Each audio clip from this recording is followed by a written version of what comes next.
इधर एक बड़ी खबर आपको भिलाई से बता दें, जहां पर बेटे के सामने मां को जिंदा जला दिया गया। बताया जा रहा है कि महिला 90% झुलस गई है, अस्पताल में भर्ती किया गया है। रायपुर के मेकाहारा में फिलहाल महिला का इलाज जारी है। दरअसल मायके से ससुराल वापस लौटी थी महिला। ससुराल वालों पर महिला को जलाने का आरोप लगा है, लेकिन बड़ी बात यह कि एक छोटे से बच्चों के सामने उसकी मां को जिंदा जला दिया गया।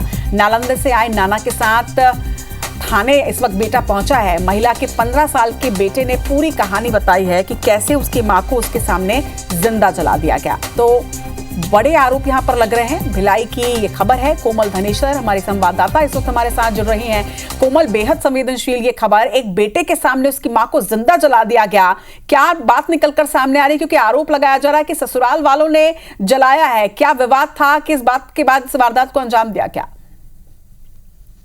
जी बिल्कुल, ये जो घटना है अभी जस्ट कुछ देर पहले ही सामने आई है, क्योंकि ये जो घटना है वो 3 अप्रैल की बताई जा रही है। और नालंदा से अशोक कुमार साहु आज यहाँ पहुंचे हैं अपने परिवार के साथ में, और उन्होंने छावनी थाने पहुंच करके वहां पे थाना प्रभारी को ये बताया है कि उसकी बेटी को जिंदा जलाया गया। और उसके जो नीतू है, उसकी बेटी, उसके 15 साल के बेटे पवन ने ये सारी घटना को आंखों से देखा है। उसके दादा दादी, बुआ और पिता ने मिलकर के जलाया है। और ये जो घटना तरीके समझिएगा कि नीतू अपने बेटे को लेकर के 30 मार्च को गई थी नालंदा, बिहार गई थी मायके, लेकिन लगातार उसके पति का फोन आ रहा था। वो बार बार झगड़ा कर रहा था, गाली गलौज कर रहा था। तो नीतू एक दिन बाद तुरंत वापस लौट के 1 तारीख को ट्रेन में बैठी और 2 तारीख को वो दुर्ग भिलाई में स्टेशन में उतरी है। और स्टेशन में उसका पति इंतजार कर रहा था। स्टेशन पे काफी झगड़ा हुआ। उसके बाद नेक्स्ट डे सुबह महिला के जलने की खबर आती है नीतू के, और उसे जिला अस्पताल ले जाया जाता है, जहां पर उसका प्रारंभिक बयान हुआ जलने के बाद।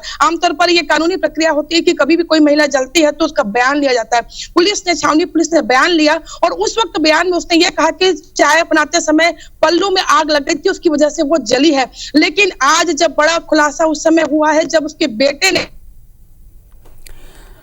तो कोमल, ये चश्मदीद गवाह ने जो बयान दिया है, इसके बाद क्या एफआईआर दर्ज की गई है इस पूरे मामले में? पुलिस ने अब तक क्या एक्शन लिया, क्या कार्रवाई की? बिल्कुल,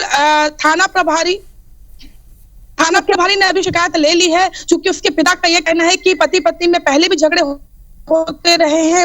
महिला कराई गई थी, लगातार बेटे को तंग किया जाता रहा था। तो ये कहीं ना कहीं पूरे ससुराल वाले इसमें इन्वॉल्व है, उसकी पूरी जांच होनी चाहिए। और थाना प्रभारी ने भी इस चीज को शिकायत में लिया है, क्योंकि प्रभारी उनका यह कहना है कि अब जो पेरेंट्स ने, जो परिजनों ने उनके पास आज बात कही है, शिकायत करी है, उसके बाद में फिर वो जांच करेंगे। और जो महिला है जो रायपुर मेकाहारा में एडमिट है और 90% जल चुकी है, उनके परिजनों का भी यह कहना है, पिता का कहना है कि उनके बेटे अब शायद ही बचे, क्योंकि 90% जलने के बाद वो काफी सीरियस स्थिति में है।